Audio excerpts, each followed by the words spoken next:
नमस्कार। मैं हूं प्रेम कुमार। प्रेम से बोलो सत्य बहुमत।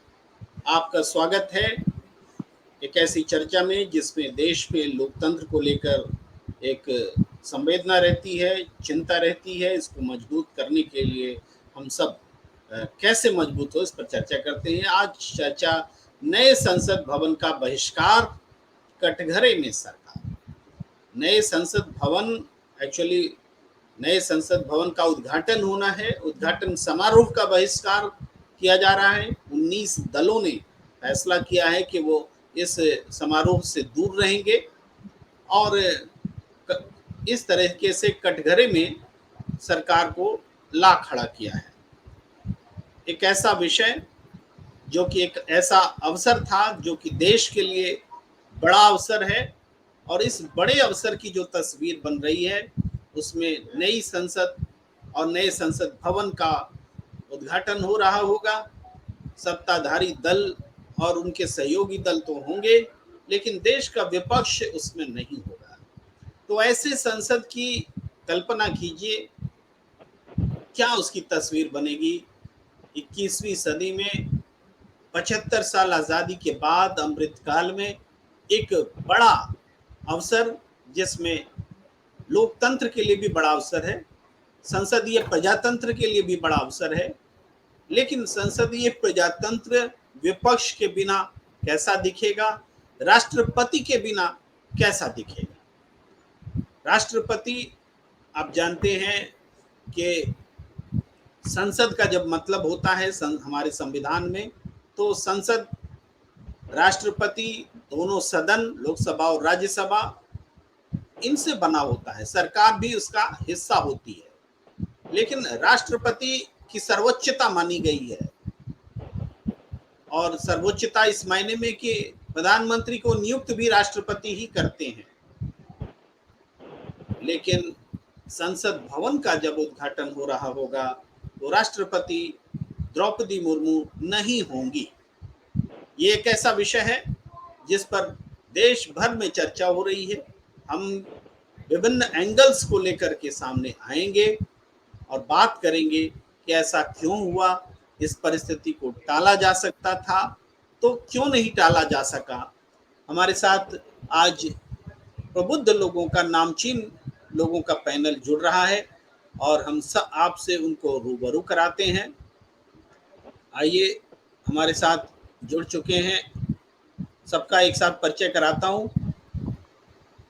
हाँ, आशुतोष शुक्ला जी से आग्रह है कि वो अपने कैमरे को थोड़ा सा दुरुस्त कर ले और फिक्स कर ले। जी चलिए, इसी रूप में आप सही हैं, बाद में और भी ठीक करेंगे। आपका स्वागत है। हमारे साथ जुड़े हैं सत्यदेव चौधरी जी, संस्थापक है सत्य बहुमत पार्टी के। आपका बहुत बहुत स्वागत। नियमित रूप से हमारे साथ चर्चा में शामिल होते हैं।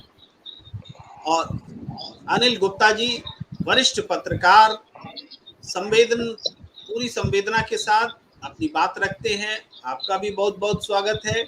हमारे साथ जुड़ रहे हैं आशुतोष शुक्ला जी, लंबे समय तक आपने पत्रकारिता की है, फिलहाल नैनीताल से जुड़ रहे हैं हमारे साथ। आपका बहुत बहुत स्वागत है। और हमारे साथ संजीव कौशिक जी, परिचय के मोहताज नहीं है। कोई टीवी चैनल, कोई स्क्रीन नहीं होता जिसमें आप 3-4 जगहों पर देश में बने नहीं होते और हर महत्वपूर्ण चर्चा का हिस्सा रहते हैं। आपका बहुत बहुत स्वागत है।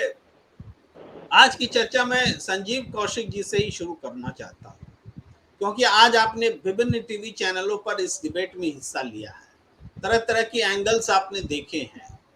तो मेरा सीधा सा सवाल है संजीव कौशिक जी कि ऐसा हुआ क्यों राष्ट्रपति द्रौपदी मुर्मू जी को आमंत्रित नहीं किया गया? क्यों विपक्षी दलों ने इतना बड़ा फैसला ले लिया? वह विरोध करके भी चुप रह सकती थी, विपक्षी दल चुप रह सकते थे। तो इन दोनों घटनाओं के आलोक में समझाइए, और इस पर सत्ताधारी दल की प्रतिक्रिया जो है वो क्या है। स्क्रीन से बाहर हो गए हैं थोड़े समय के लिए। इसी सवाल के साथ मैं अनिल गुप्ता जी के पास। जी अनिल जी। मैं ये समझता हूँ ये गलती, मूल गलती इसमें स्पीकर की है। लोकसभा के अध्यक्ष को ये तय करना होता है कि वो किससे उद्घाटन कराया जाए, किससे शिलान्यास किया जाए, कराया जाए। इस नए संसद भवन के शिलान्यास से लेकर बीच में एक जो अशोक स्तंभ का भी उद्घाटन कर चुके हैं मोदी जी, और अब पूरी पूरे भवन का ही उद्घाटन के लिए भी उन्होंने मोदी जी के अलावा उनको कोई दिखाई नहीं दिया। ऐसा ये पहली बार नहीं हुआ है जब कार्यपालिका के प्रमुख के रूप में प्रधानमंत्री अ, उन अधिकारों का अतिक्रमण करते रहे जो राष्ट्रपति को करने चाहिए। पहले भी ऐसा होता रहा है, लेकिन एक बहुत स्वस्थ परंपरा 2002 में जब संसद भवन का नया लाइब्रेरी भवन, पुस्तकालय भवन बनकर तैयार हुआ, उस समय अटल जी देश के प्रधानमंत्री थे, अटल बिहारी वाजपेयी। तब उन्होंने उस समय के तत्कालीन राष्ट्रपति KR नारायणन से उसका उद्घाटन कराया था। अब आप देखिए प्रेम जी, संसद भवन की लाइब्रेरी का उद्घाटन के लिए राष्ट्रपति को बुलाया जा रहा है, और स्वतंत्र भारत में जब अपना संसद भवन बनकर तैयार हुआ, उस समय राष्ट्रपति को नहीं बुलाया जा रहा। संविधान के अनुच्छेद 79 के तहत राष्ट्रपति और संसद के दोनों सदन, माने लोकसभा और राज्यसभा मिलकर ही संसद बनते हैं, और सर्वोच्च स्थान है राष्ट्रपति का। ऐसे में राष्ट्रपति द्वारा संसद के नए भवन का उद्घाटन न कराया जाना निश्चित रूप से लोकतंत्र के विरुद्ध है, लोकतंत्र को कुचलने जैसा है। और संभवतः इसीलिए देश के 19 विपक्षी राजनीतिक दलों ने, जिनकी दोनों सदनों में संख्या मिलाकर करीब 255 बैठती है, माने 255 सदस्य अनुपस्थित रहेंगे जब देश के नए संसद भवन का उद्घाटन हो रहा होगा या किया जा रहा होगा देश के प्रधानमंत्री के द्वारा। तो ये साफ जाहिर होता है कि लोकतंत्र की उपेक्षा है। ये तो स्पष्ट है ना कि 255 संसद सदस्य ये नहीं चाहते कि नए संसद भवन का उद्घाटन देश के प्रधानमंत्री करें। वे चाहते हैं कि इस भवन का उद्घाटन हमारी राष्ट्रपति करें, जो आदिवासी समाज से आती हैं, और संयोग से उनका प्राथमिक तौर पर चुनाव इन्हीं प्रधानमंत्री नरेंद्र मोदी ने किया था। तो मैं आशा करता हूं कि लोकतंत्र के तहत भावनाओं का, लोक की भावनाओं का आदर करते हुए प्रधानमंत्री और लोकसभा अध्यक्ष श्री ओम बिरला इस पूरे प्रकरण पर फिर से विचार करेंगे और अपनी गलती को दुरुस्त करेंगे, और यह लोकतंत्र के प्रति उनका सम्मान होगा। जी प्रेम जी। अनिल गुप्ता जी, आपने बहुत बातें स्पष्ट की। मैं संजीव कौशिक जी के पास आता हूं। सवाल आप सुन चुके हैं संजीव कौशिक जी, वही सवाल आपके पास कि ये स्थिति बनी क्यों है? क्षमा करेंगे प्रेम जी, थोड़ा सा नेटवर्क की प्रॉब्लम है। अभी हम टाइम्स नाउ के स्टूडियो में हैं, अभी एक शो करके निकले हैं और यहीं पे गेस्ट रूम में बैठे हैं, इस वजह से दिक्कत है। आते हैं मूल मुद्दे पर। देखिए, लोकतंत्र लोकलाज से चलता है, और जहां लोकलाज ही खत्म हो जाए वहां लोकतंत्र जीवित कहाँ रहता है। कुछ लोग ऐसे हैं, इससे पहले भी सरकारें रही हैं हिंदुस्तान में, लेकिन इस तरह की तानाशाही रवैया आपने इससे पहले आपने नहीं देखा होगा। जब चाहे जो चाहे सदन के अंदर हो, सदन के बाहर हो, जैसे चाहे वैसे फैसले ले रहे हैं, किसी की सरकार पलटने की कोशिश कर रहे हैं, जब चाहे सरकार गिरा दे रहे हैं।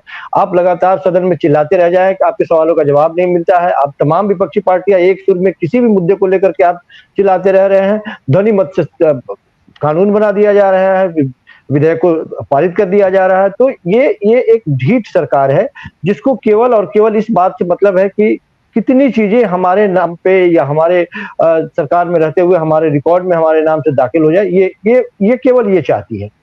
मूल बात ये है कि ये अब कोई नई बात नहीं है, और इसको कहने की भी जरूरत नहीं है कि आखिर लोग यदि खफा है तो क्यों खफा है, और क्यों चाहते हैं कि यदि उद्घाटन हो तो उसमें राष्ट्रपति की भूमिका होनी चाहिए, महत्वपूर्ण भूमिका होनी चाहिए, और उसमें उड़वाना भी चाहिए। तो सारे लोग इस पे अपने अपने तरीके से दलील दे चुके हैं।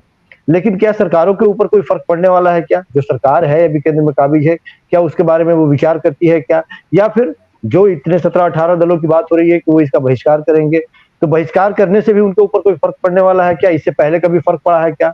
बिल्कुल ही नहीं। ये अपने तरीके से एक अलग सरकार है, जो चाहती है, जैसे चाहती है वैसे वो चलती है।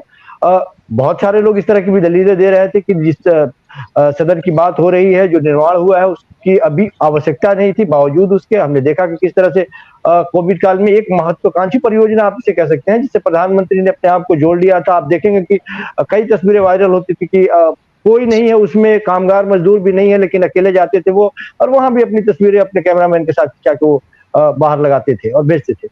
तो मैंने कहा कि इतिहास में जब नाम दर्ज कराने की बात हो, चाहे वो अपने ही नाम पर कहीं स्टेडियम के उद्घाटन की बात हो या फिर किसी तरीके से, अभी अभी कुछ लोग 2 दिन पहले वो विदेश में गए तो एक दृश्य वहां से आया, किसी ने पैर छू के प्रणाम करते हुए, और अब भला हो मीडिया का, हिंदुस्तान की मीडिया तो जिस तरह से चारण हुई है, ये कहने में तो कोई गुरेज ही नहीं है कि वो किस तरह से इस चीजों को पेश करती है। इससे पहले किसी हिंदुस्तान के प्रधानमंत्री का पैर नहीं छुआ गया, इससे पहले कोई नतमस्तक नहीं हुआ। उनको पता नहीं कि कभी नेहरू जी के बारे में किसी ने पढ़ा लिखा है, या इंदिरा गांधी के बारे में देखा है या नहीं देखा है, या फिर लाल बहादुर शास्त्री के बारे में देखा है या नहीं देखा है। तो ऐसे ही जो वो काम कर रहे हैं उसको यहाँ की मीडिया भी उसी तरह से गुलजार करती है। लेकिन मूल चीज यही है कि जो आत्मा झकझोर देने वाली बात है कि जिस सदन के उद्घाटन की बात हो रही है, उस पे हक किसका होना चाहिए। सवाल यह है कि यदि उद्घाटन किसी और के नाम से हो जाए तो क्या यह बात खत्म हो जाएगी कि किसके कार्यकाल में और कितनी तन्मयता से इन्होंने उसको तैयार कराया? सारी चीजें वही रहेंगी, लेकिन फिर वो तस्वीरें सामने नहीं आ पाएंगी। तो कई लोग, हालांकि लोग ये भी कहते हैं कि जिस व्यक्ति को तस्वीरों से और कैमरा से बहुत ज्यादा मोहब्बत हो, उसको ज्यादा दिनों तक आप अंदर नहीं रख सकते हैं, अलग नहीं रख सकते हैं। तो ये चीज है जो लगातार चर्चा चल रही है। अब ये बात आगे कहाँ तक जाएगी और कितना असर कर जाएगी, ये आने वाले दिनों में देखने को मिलेगा। जी जी जी, हमारे साथ आशुतोष शुक्ला जी भी जुड़े हुए हैं। आशुतोष शुक्ला जी, एक बात मैं आपके पास लेकर आना चाहता हूँ कि प्रधानमंत्री नरेंद्र मोदी जी की इसमें क्या गलती है? उन्होंने प्रोटोकॉल का सवाल देखिए। प्रोटोकॉल ये कहता है कि प्रधानमंत्री जी और राष्ट्रपति जी दोनों साथ रहेंगे, तो सब प्रमुख जो गेस्ट हैं वो राष्ट्रपति रहेंगे, उनके सामने तो फीता काट नहीं सकते प्रधानमंत्री। तो प्रधानमंत्री जी को फीता काटना है, शिलान्यास उन्होंने किया, तो उद्घाटन भी वही करना चाहते हैं, और ये प्रोटोकॉल बाधा बन जा रही। अब प्रोटोकॉल ऐसा है कि राष्ट्रपति को बुलाएं कैसे? तो राष्ट्रपति को नहीं बुलाने में प्रधानमंत्री जी की तो मैं कोई गलती ही नहीं देख रहा हूँ। जी आशुतोष जी। जी प्रेम जी, इसमें देखिए सबसे तौर पे, प्राथमिक तौर पे मामला सिर्फ इतना सा लगता है, ये इतिहास में अपनी गणना करवाने का समय हो गया। इतिहास में लिखे जाएंगे, ठीक है, ये दोनों बड़े पद इतिहास में वैसे भी लिखे जाएंगे, लेकिन जब नए संसद भवन की बात होगी और उसका उद्घाटन किसने किया, राष्ट्र को समर्पित किया, तो उसमें ये एक बड़ी अहम बात मानी जाएगी कि कौन इसका उद्घाटन करता है। तो इसकी सरसरी तौर पे तो यही लगता है, देखिए लोग संवरण आदरणीय प्रधानमंत्री शायद नहीं कर पाए। वैसे संवैधानिक दृष्टि से देखा जाए तो हमारी सरकार का मुखिया राष्ट्रपति होता है।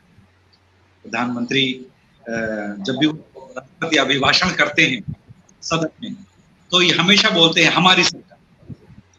तो कायदे से तो यही होना चाहिए कि राष्ट्रपति जी इसका वो करें, क्योंकि सरकार की हेड ऑफ द स्टेट ही होती है। और इसमें सबसे तौर पे तो लोक संवरण न कर पाने का मामला लगता है, और एनी हाउ किसी भी तरह से करके इसमें एक मर्यादा का एक पालन सरकार को करना चाहिए और विचार करना चाहिए कि प्रोटोकॉल का और इस तरीके का मामला कहीं बीच में ना आने पाए।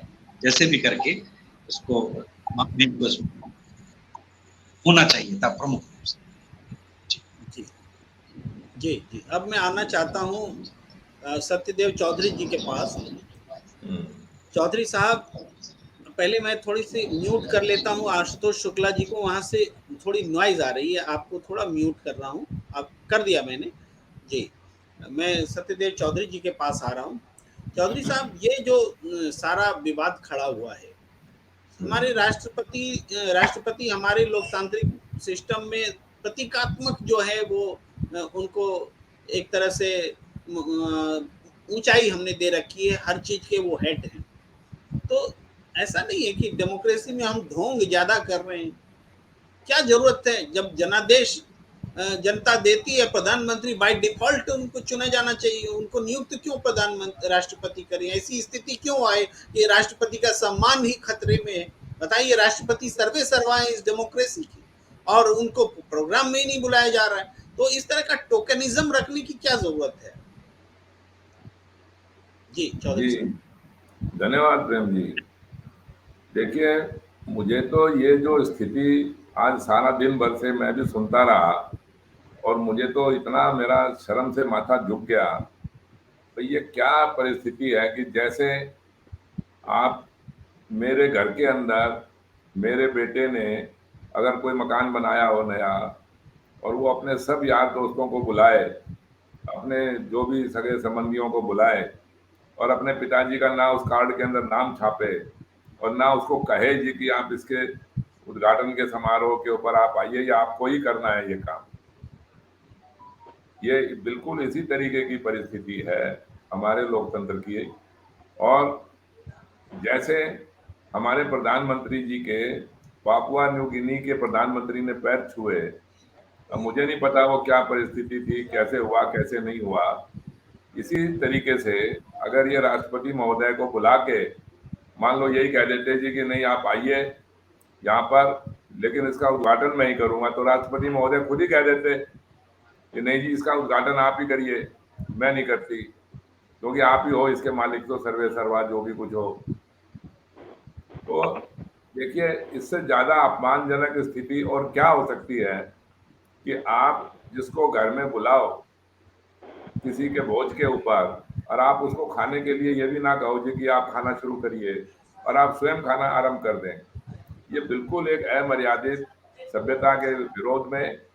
और मैंने आज कई चैनलों के ऊपर बीजेपी के प्रवक्ताओं को बोलते हुए सुना, हमने तो जी इन सब लोगों को निमंत्रण भेज दिया, ये आए ना आए इनकी इच्छा है, ये तो साफ ही बोलते हैं ऐसे। और क्योंकि हमारी पार्टी के हमारे नेता ने इसका, उनके दिमाग से ये सब काम हुआ है, तो इसका उद्घाटन भी हमारे प्रधानमंत्री ही करेंगे, वो तो ऐसे बोलते हैं।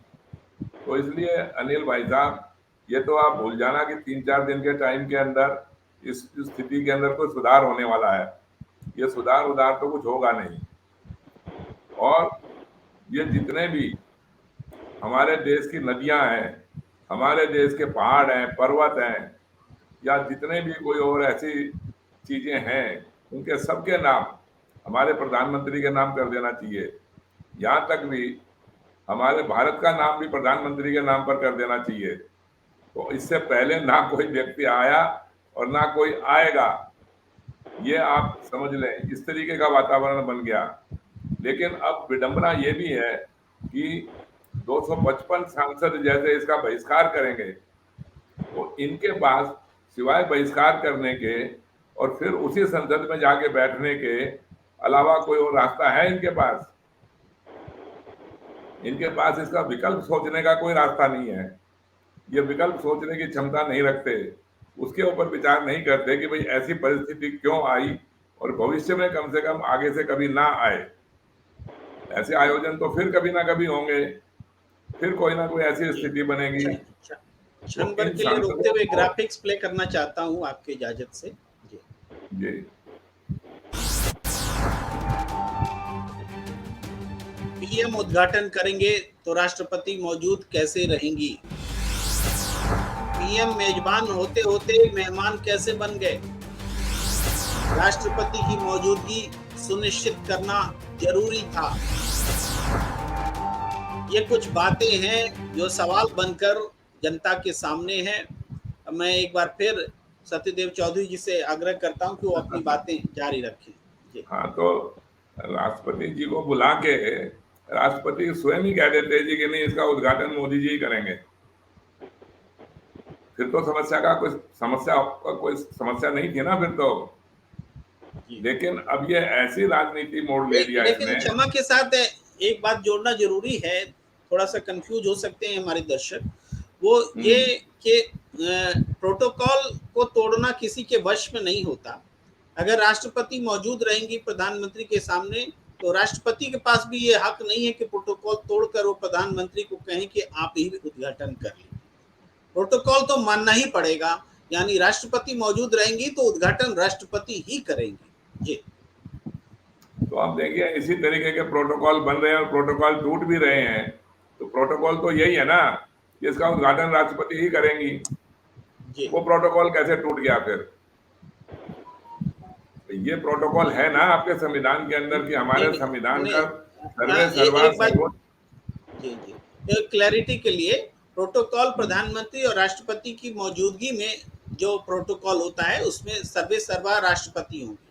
तो प्रधानमंत्री जी ने सोचा कि अगर राष्ट्रपति को इस कार्यक्रम में बुलाया जाएगा तब तो हमें उनके यहाँ तो उद्घाटन करना पड़ेगा, उनके सामने मैं उद्घाटन कर नहीं सकता क्योंकि प्रोटोकॉल है। तो क्यों नहीं राष्ट्रपति जी को बुलाया ही नहीं जाए इस प्रोग्राम में, तो प्रोटोकॉल का सवाल ही पैदा नहीं होगा।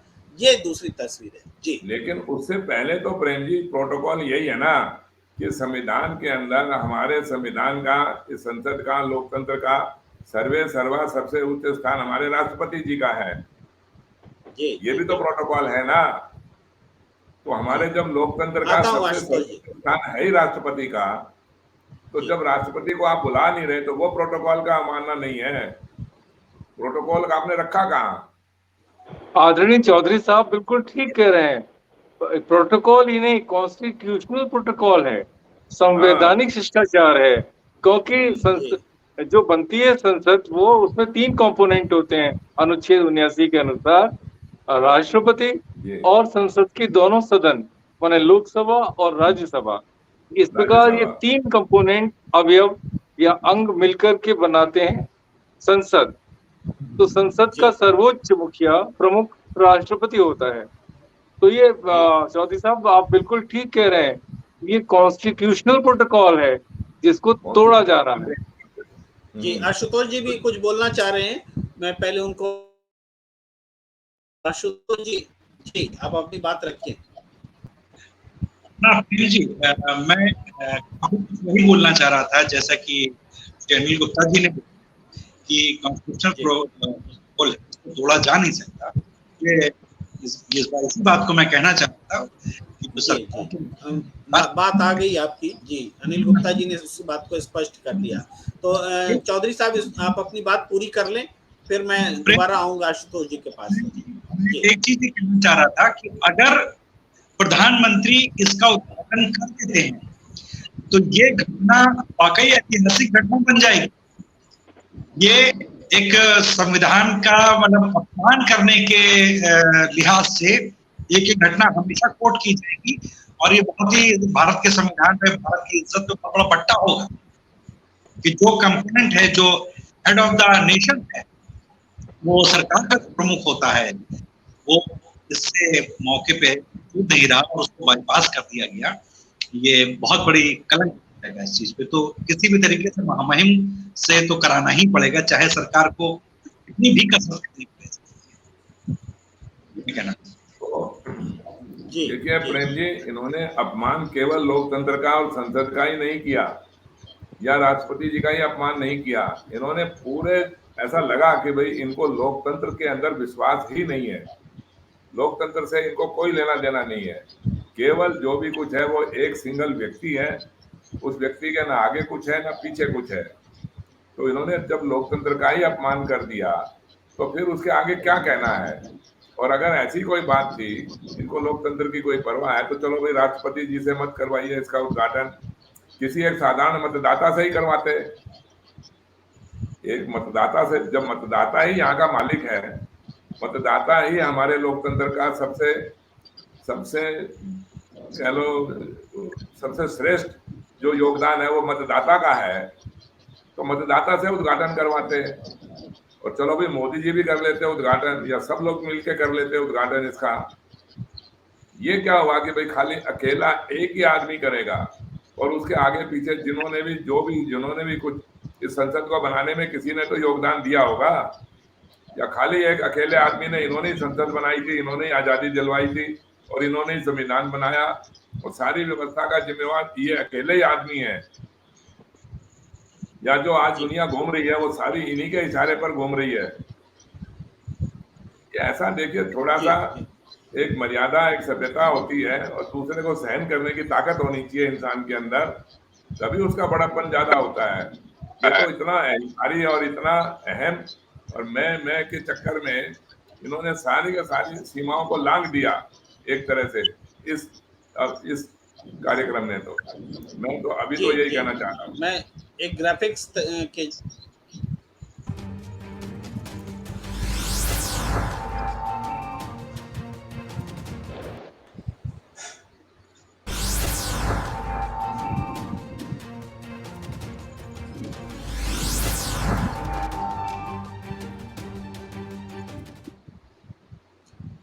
जी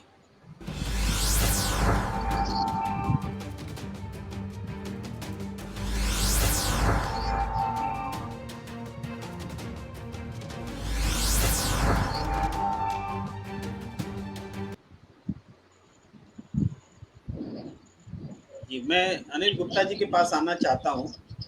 हमने ग्राफिक्स में एक दो बातें रखी हैं कि सवाल उठ रहे हैं कि विपक्ष विरोध करते करते, नरेंद्र मोदी जी का विरोध करते करते देश के विरोध पर उतर आया है। विपक्ष को निंदा करनी चाहिए, अपनी बात रखनी चाहिए, लेकिन बहिष्कार जैसा निर्णय नहीं करना चाहिए। तो हमने ग्राफिक्स के जरिए बताया अनिल गुप्ता जी कि जब जिस समारोह में राष्ट्रपति बहिष्कृत हैं, चाहे जिस कारण से भी निमंत्रित नहीं हैं और बाहर हो गई, जिनका सबसे पहला हक था इस समारोह में रहने का, जब वो बहिष्कृत हो गई तो जो विपक्ष के दल हैं उन्होंने बहिष्कार ही कर दिया, तो कौन सा गुनाह कर दिया? जी अनिल गुप्ता जी। मैं समझता हूँ विपक्ष ने संविधान की मर्यादा की रक्षा के लिए और लोकतंत्र की रक्षा के लिए और स्वस्थ लोकतांत्रिक परंपराओं के निर्वहन के लिए जो एक कदम उठाया है वह उचित है, क्योंकि इस ऐतिहासिक अवसर पर विपक्ष ये न करता तो ये कहा जाता कि विपक्ष ने अपना दायित्व का निर्वहन नहीं किया। और निश्चित रूप से प्रधानमंत्री श्री नरेंद्र मोदी की यशेषणा ही है जो तीसरा पत्थर लगवाना चाहती है। वहां एक पत्थर लगा वहां शिलान्यास का, दूसरा पत्थर लगा वहां अशोक स्तंभ के स्थापना का, अब तीसरा पत्थर उद्घाटन का लगवाना चाहते हैं। तो यशेषणा तो अनंत है। यशेषणा भारतीय अध्यात्म में बहुत त्याज्य मानी गई है और उससे ऊपर उठने की बात कही गई है और कहा गया है कि यशेषणा, वित्तेषणा, पुत्तेषणा इन सब से व्यक्ति को मुक्त होना चाहिए, तभी वो ईश्वर को प्राप्त कर सकता है। अब ये तो भारतीय संस्कृति है। अब पता नहीं, मुझे हैरानी होती है कि भारतीय संस्कृति का एकाधिकार पूर्ण तरीके से दावा क्यों करते हैं नरेंद्र मोदी जी। यही वो उस समय विदेश में स्थिति पैदा हुई थी जब विदेशी प्रधानमंत्री ने तो भारतीय संस्कृति में दिलचस्पी लेकर उसका अध्ययन करके इनके चरण छुए, लेकिन इन्होंने उसके उत्तर में वह नहीं किया जो इनको करना चाहिए था संस्कृति के अनुरूप। तो मैं ये समझता हूँ कि विपक्ष पर दोषारोपण कतई अनुचित है। विपक्ष अपने दायित्व का निर्वहन कर रहा है और बहुत ठीक तरीके से कर रहा है। और कुल मिलाकर प्रेम जी, मैं आपकी बात से भी सहमत हूँ। विपक्ष अपने संवैधानिक प्रमुख के पीछे कतार लगाकर खड़ा हो गया है। इसमें किसी को कोई आपत्ति करने का हक नहीं है। और सत्तारूढ़ भारतीय जनता पार्टी के यदि प्रवक्ता यदि ऐसा कहते हैं कि विपक्ष गलत कर रहा है तो ये अत्यंत हास्यास्पद है। मैं तो यही कह सकता हूँ और निष्पक्ष पत्रकार के रूप में कह रहा हूँ ये बात, ये बिल्कुल संविधान की धज्जियां उड़ाने जैसा है। लगता है प्रधानमंत्री जी स्वयं संविधान हो गए हैं, स्वयं लोकतंत्र हो गए हैं, जो कुछ है वो वही है, दूसरा कोई नहीं। जी प्रेम जी जी। जी जी गुप्ता जी, मैं इन दिनों एक बात मैं नोटिस कर रहा हूँ कि किसी बात को राहुल गांधी उठाते हैं तो पहले ऐसा नहीं होता था, अभी नोटिस कर रहा हूँ कि राहुल गांधी किसी बात को उठाते हैं तो साथ विपक्ष में लगभग वही बातें इंडोर्स की जाने लगती हैं। इस मुद्दे को भी आशुतोष शुक्ला जी, मैं आपके पास आ रहा हूँ, इस मुद्दे को भी सबसे पहले राहुल गांधी ने उठाया। मैं उस ट्वीट को थोड़ा स्क्रीन पर लाना चाहता हूं जो अभी आज का ट्वीट है। एक ट्वीट उन्होंने पहले भी किया था कि राष्ट्रपति से संसद का उद्घाटन न करवाना और न ही उन्हें समारोह में बुलाना यह देश के सर्वोच्च संवैधानिक पद का अपमान है। संसद अहंकार की ईंटों से नहीं, संवैधानिक मूल्यों से बनती है। और ये जब ट्वीट हुआ था दोपहर 1:39 पर, देखिए 1,08,000 से ज़्यादा व्यूज़ हो गए थे और कुछ मिनटों में ही हो गए थे। बहुत बहुत पॉपुलर ये ट्वीट हुआ है, हो रहा है। हम ये कह रहे हैं कि राहुल गांधी एक बात को पकड़ते हैं तो अब सारा विपक्ष, इवन देखिए ममता बनर्जी, आम आदमी पार्टी और दूसरे दूसरे 19 दलों ने तो घोषणा की कि हम बहिष्कार करने जा रहे हैं। कुछ दल हैं जिन्होंने वो अपने तय घोषणा करेंगे, इनके साथ इकट्ठा होकर नहीं करेंगे, लेकिन वो भी इस बात से दुखी हैं कि इस तरीके से राष्ट्रपति के पद की अवमानना हो रही है। जी आशुतोष जी। देखिए ये तो गंभीर है और उठाया जाना भी इसका लाभ है, लेकिन दलों की बात आप कहते हैं तो कोई भी छोटा बड़ा मुद्दा है, कोई ठोस मुद्दा कहने का मुख्य पक्ष के पास है। ये एक महज कि गांधी ने इसके विषय में एक ट्वीट किया और दलों आपकी आवाज बहुत टूट टूट कर आ रही है आशुतोष जी, आपको नेटवर्क सुन पाना प्रॉब्लम मुश्किल हो है। रहा है, कुछ नेटवर्क की दिक्कत है। तो शायद मैं इसी सवाल को जी तब तक मैं टॉस करता हूं सत्यदेव चौधरी जी को। थोड़ा सा अगर आप स्क्रीन से बाहर होकर कुछ ठीक कर पाए अपने को, दोबारा आप जुड़े, शायद ठीक हो जाए। जरूर सत्यदेव चौधरी जी, आपके पास यही सवाल लेकर।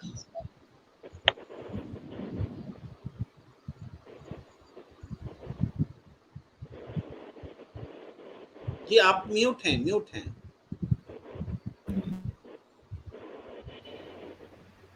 जी तो जो भी हम लोग ये संसद भवन के उद्घाटन के ऊपर मान सम्मान और राष्ट्रपति जी के बारे में जो बातें कर रहे हैं, हमारी जो ये सत्ताधारी लोग हैं भारतीय जनता पार्टी, ये राम को बहुत मानने वाले लोग हैं। पूरा बवंडर इन्होंने राम के नाम पर पिछले 10 सालों से मचाया हुआ है। और राम की कथा लिखने वाले तुलसीदास जी एक चौपाई लिखते हैं कि देखत ही हर्षे नहीं, नैनन नहीं सने, तुलसी वहां न जाइए कंचन बरसे में। जो व्यक्ति आपको देखते ही प्रसन्न ना होता हो, उसके आंखों में स्नेह ना आता हो, वहां पर जाना ही नहीं चाहिए, चाहे सोने की बरसात होती हो।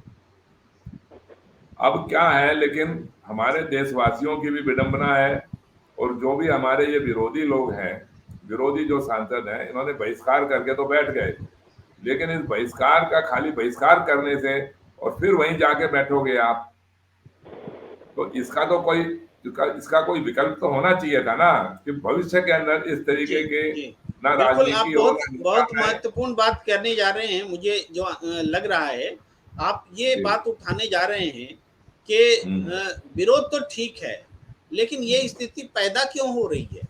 डेमोक्रेसी को अपने हाथ में कोई कैसे हाँक ले जा सकता है? किसी एक व्यक्ति के या एक पार्टी के चाहने से संसदीय प्रजातंत्र का ताना बाना क्यों इधर से उधर हो जाता है? तो इसका कारण क्या है? मुझे लगता है कि आप उस पर रोशनी डालने जा रहे हैं। आपको क्षमा कीजिए, मैंने रोका, आप अपनी बात पूरी करें। हाँ, तो एक हमारे लोकतंत्र के अंदर या हमारी राजनीतिक व्यवस्था के अंदर एक व्यक्ति की या एक राजनीतिक दल की इतना साहस कैसे हो जाता है कि उसके विरोध में ना उसको कोई विरोध करने वाला है, ना उनको कोई सुझाव देने वाला है, ना उनके सामने कोई बोलने वाला है। वही लोग उनके गुलामों की तरह बात करते हैं। तो ये जब मामला ऐसे ही रहेगा तो आने वाला समय कितना भयानक होगा, इसकी आप कल्पना कर सकते हैं। इसका हमें कोई ना कोई ऐसा विकल्प ढूंढना चाहिए, कोई ना कोई एक ऐसा राजनीतिक विकल्प बनाना चाहिए जिससे कि ऐसी निरंकुशता का समय हमें ना देखना पड़े। और वो मैं तो बार बार यही बात बोलता हूँ कि जब तक सत्य बहुमत की राजनीति हमारे सामने नहीं होगी, जब तक मतदाताओं के बहुमत से हमारी राजनीतिक व्यवस्था नहीं बनेगी, तब तक इससे भी भयानक मंजर हमारे को देखने पड़ेंगे। और नहीं तो ऐसा हो ही नहीं सकता कि हम लोकतंत्र में भी रहें और ये दोनों चीजें तो संभव नहीं है ना। ये दोनों चीजें, लोकतंत्र और इस तरीके की तानाशाही, ये समानांतर नहीं है। या तो इसी तरीके का बात करिए जी लोकतंत्र नहीं है, ये तो ऐसे ही चलेगा जी, तो फिर जो कुछ होगा होगा ना, तो लोग इसका विरोध करते हैं। अब देखिए हमारे जंतर मंतर के ऊपर जो भी हमारी खिलाड़ी बेटियां बैठी हैं, अब कितना टाइम हो गया उनको ऐसे कोई है सुनवाई उनकी? अरे ये किस तरीके का लोकतंत्र है भाई? ये कैसा लोकतंत्र हुआ कि जहां पर महिलाओं के सम्मान के ऊपर भी बात नहीं करी जा रही कुछ? इसका मतलब तो ये ऐसा महाभारत हो गया ना, ये तो द्रौपदी का चीर हरण हो गया कि भाई होते रहेगा, जो भी कुछ होगा होता रहेगा, कोई देखने वाला नहीं, कोई सुनने वाला नहीं। तो ये कैसा विकास की तरफ जा रहे हैं हम लोग? ये कैसा लोकतंत्र देख रहे हैं हम? और कैसे दुनिया वाले भी हमारे को देख रहे हैं? बहुत गंभीर सवाल सत्यदेव चौधरी जी उठा रहे हैं, और मैं आशुतोष जी के पास दोबारा आता हूं। उस समय आप कुछ बोल नहीं पाए थे टेक्निकल गड़बड़ी के कारण। एक और आज वाकया हुआ है आशुतोष जी, आज आजम खान बरी हो गए हैं, लेकिन बरी होने के पहले उन्होंने बहुत बड़ी कीमत चुकाई है जी। उनको जिस मामले में दोषी ठहरा दिया था स्थानीय अदालत ने, हेट स्पीच के मामले में, और सरकार ने एक दिन की भी देरी नहीं की, कुछ घंटों की भी देरी नहीं की उनकी सदस्यता को खत्म करने के लिए। जबकि दूसरे उदाहरण भरे पड़े हैं, इतनी जल्दी निर्णय नहीं लिए जाते। लेकिन राहुल गांधी के मामले में और आजम खान के मामले में जो जल्दबाजी दिखाई गई, उनमें से एक का फैसला आ चुका है। आजम खान बरी हो गए, अब उनकी सदस्यता तो कोई वापस नहीं ला सकता। तो इसके लिए क्या जो निचली अदालत के जज थे उनकी भी कुर्सी ले लेनी चाहिए क्या आशुतोष जी?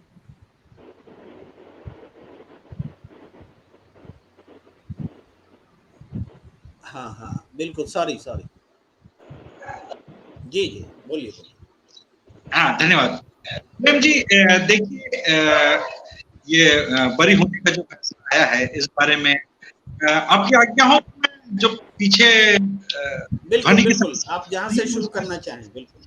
अच्छा प्रेम जी, विपक्ष के पास बहिष्कार, धरना, प्रदर्शन, इसका एक रास्ता लोग मान्य है और उनका हक है, लेकिन एक जिम्मेदार विपक्ष की एक मैच्योरिटी भी दिखनी चाहिए। और ये बहुत बड़ा काम हो रहा है, होने जा रहा है। एक नए संसद भवन का उद्घाटन जो कि भारतीय सरकार ने बनाया, भारतीय लोगों ने बनाया है, ना कि औपनिवेशिक काल की किसी बिल्डिंग में चल रहा संसद है। एक कहने का मतलब बहुत ही माइलस्टोन, बहुत ही ऐतिहासिक और बहुत ही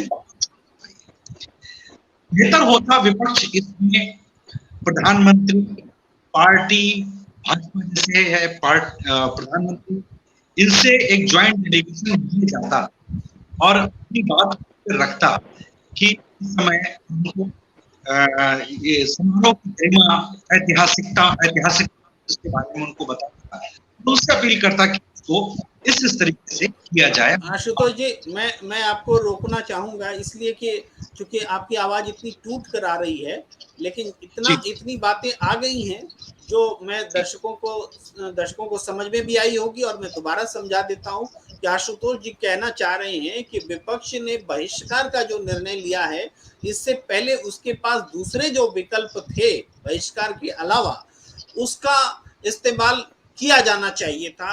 ये बात आशुतोष जी कह रहे हैं। मैं इसका जवाब अनिल गुप्ता जी के पास आता हूं जवाब लेने के लिए, ताकि दर्शकों को बताएं। और आशुतोष जी क्षमा के साथ, क्योंकि आवाज में दिक्कत है, इसलिए हम आपको संक्षेप कर रहे हैं। जी,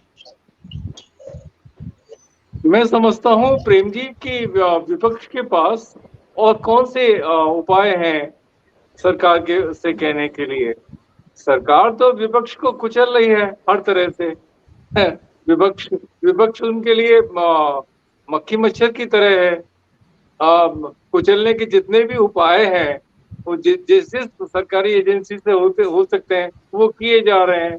ऐसे उदाहरण आने पर भी जब अदालत द्वारा कहा गया कि संजय राउत पर कोई केस नहीं बन सकता था, उनको जेल भेज दिया गया, तो विपक्ष के पास तो यही लोकतांत्रिक तरीका होता है, सदन से भी वो बाहर बाइकआउट करते हैं।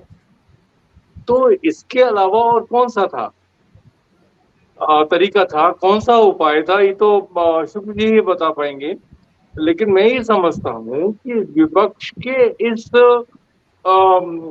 बॉयकॉट से सरकार को अपने निर्णय पर पुनर्विचार करना चाहिए, क्योंकि ये एक तो पहला कदम ही सरकार ने गलत उठाया कि प्रधानमंत्री नरेंद्र मोदी से उसका उद्घाटन कराने जा रही है सरकार नई संसद भवन का। दूसरा ये गलत होगा कि 255 सांसदों की आवाज की अनदेखी करते हुए, उसकी उपेक्षा करते हुए, उसका कोई भी संज्ञान न लेते हुए भी अपने ही जिद पर सरकार अड़ी रही और प्रधानमंत्री नरेंद्र मोदी से उसका उद्घाटन करा दिया। तो ये तो बहुत ही साधारण लोकतांत्रिक उपाय हैं। जनता धरना प्रदर्शन करती है और विपक्षी राजनीतिक दल सदनों से, और चाहे वो विधानसभा के हो, विधान परिषद के हो, राज्यसभा का हो या लोकसभा का हो, वो बहिष्कार करती है जब जनता नहीं सुनती। जी प्रेम जी।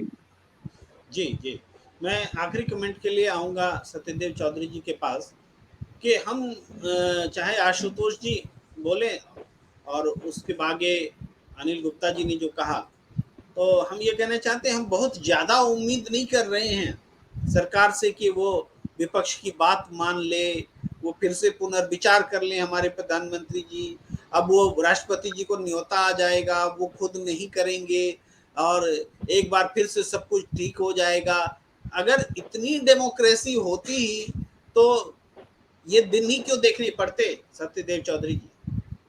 मैं प्रेम जी एक सेकंड लूंगा चौधरी साहब से पहले कि यदि वो ठीक है, इस बात की 99.9% संभावना, बल्कि आशंका कहना चाहिए, यही है कि सरकार बात नहीं मानेगी विपक्ष की, लेकिन यह तो दर्ज होने से नहीं छूटेगा कि इतनी बड़ी लोक इच्छा की अनदेखी की गई। ये इतिहास का ही काला पन्ना हमेशा रहेगा और उससे सरकार नहीं बच सकती। ये प्रोटेस्ट तो लॉन्च हो गया, ये प्रोटेस्ट लॉन्च हो गया और ये विपक्ष की सफलता है। सरकार अभी नहीं समझ पा रही, ये इस समय भी स्वस्थ लोकतांत्रिक परंपराओं के तहत भी ये अक्षम्य है और आगे आने वाले समय में भी अक्षम्य होगा। इसको बहुत अच्छे तरीके से याद नहीं किया जाएगा। जी जी, आपने एक बहुत महत्वपूर्ण बात कही है, उसको थोड़ा दोहरा देता हूँ। वो ये कि जो गैर मौजूदगी है विपक्ष की, वास्तव में प्रोटेस्ट की स्थायी मौजूदगी में तब्दील हो गई। जी सत्यदेव चौधरी। तो देखिए, एक तो प्रेम जी इन्होंने 28 तारीख का दिन इसलिए चुना कि उस दिन कोई सावरकर का जन्मदिन है। जिन सावरकर ने अंग्रेजों से 6 बारी, पता नहीं कितनी बारी, अनगिनत बार माफी मांग के जेल से बरी हुए। मैं किसी व्यक्तिगत रूप से किसी की आलोचना नहीं कर रहा, हो सकता है किसी कारणवश या किसी मजबूरी से क्या रहा होगा उनका इतिहास माफी मांगने का या नहीं मांगने का, लेकिन क्या 28 तारीख को ही ये उद्घाटन होना जरूरी था? एक तो ये अपने आप में प्रश्न चिन्ह है जिसकी कोई ज्यादा चर्चा नहीं कर रहे। शायद राहुल गांधी ने तो इस तरीके की बात करी थी कि 28 तारीख को इसका उद्घाटन नहीं होना चाहिए। और दूसरी बात यह है कि देखिए, जब लोकतंत्र है और हम स्वतंत्र हैं और हमारी ही चुनी हुई, हमारे ही मतदान से सरकार बनी, तो इसके अंदर विपक्ष वालों का ये इतने बहिष्कार करें, इतने आंदोलन करें, इतने प्रदर्शन करें, इतने अनशन करें, इस बात से मैं सहमत नहीं हूं। क्योंकि इससे, प्रदर्शन करने से हमारे देश का, हमारे समाज का और हमारा अपना समय की बर्बादी होती है, ऊर्जा की बर्बादी होती है। ये कहीं से भी ये ऐसी स्थिति आनी ही नहीं चाहिए कि हमारा विपक्षी कोई हमारा विरोध करे, इस तरीके का विरोध करे कि उनको प्रदर्शन करने पड़े, भूख हड़ताल करनी पड़े या बहिष्कार करना पड़े। ये बिल्कुल शर्म की बात है कि किसी भी सत्ताधारी के लिए कि उनके विपक्ष वाले इस तरीके का बहिष्कार करें। ये बहिष्कार की स्थिति आनी ही नहीं चाहिए। लोकतंत्र तो हम उसको कहेंगे, ये लोकतंत्र है ही नहीं। इसीलिए मैं बार बार बोलता हूं कि 75 सालों से हम केवल और केवल एक झूठे लोकतंत्र में जी रहे हैं, झूठा लोकतंत्र और झूठा बहुमत। इसीलिए ये सारी परिस्थिति बनी। तो इस झूठे लोकतंत्र को सच्चा लोकतंत्र कैसे बनाया जाए और झूठे बहुमत को सत्य बहुमत कैसे बनाया जाए, इसके ऊपर भी हमारे को गंभीरता से चिंतन करना चाहिए, जी जी, जिससे कि बिल्कुल भविष्य ठीक कह रहे हैं चौधरी साहब। जो समय गया हाँ, तो चौधरी भविष्य के साहब, अंदर आपकी कम बात से कम बिल्कुल हमारे को सही। ऐसी जी, भविष्य के अंदर हमारे को कम से कम एक कमेंट मैं बस आशुतोष शुक्ला जी से ले लेना चाहता हूं, भले ही उनकी आवाज थोड़ी टूट रही है, फिर भी जी आपकी बात पूरी हो गई चौधरी साहब की, कुछ और कहना चाह रहे हैं? हाँ जी, मैं सिर्फ ताकि ऐसा एक हमारे को विकल्प खोज लेना चाहिए सत्य बहुमत का, जिससे कि भविष्य के अंदर हमारे को ये समस्याओं का, और ऐसी देखिए खाली हमारे देश की समस्या नहीं है, पूरे विश्व के अंदर भी हमारी इस समय हंसी उड़ रही होगी कि भाई ये किस तरीके के, कैसा समाज है या कैसा इनका लोकतंत्र है, जिसके अंदर इनके ही अपने ही लोग, अपने ही विपक्षी लोग, इनके अपने ही मतदाताओं का इतना बड़ा अपमान होता है। ये ऐसा भविष्य में ना हो, इसलिए मैं सुझाव देता हूं कि हमारे को एक सत्य बहुमत जैसी एक गठबंधन मुक्त सच्चा लोकतंत्र और सच्चे बहुमत की राजनीति करनी चाहिए, जिससे कि हमारा समय बर्बाद ना हो। जी प्रेम जी आशुतोष शुक्ला जी, आप अपनी बात रखें, क्योंकि अब तो डिबेट में सावरकर भी आ गए। शुक्ला जी, राष्ट्रवादियों के आने से तो कोई भी डिबेट अच्छी बननी चाहिए, भले ही उसको कोई कंट्रोवर्सी उठाता हो। मैं सावरकर को सच्चा राष्ट्रवादी मानता हूँ और उनके आने से मुझे तो अच्छा ही लगता है और मेरे जैसे राष्ट्रवादियों को। मैं यही कहना चाहूँगा,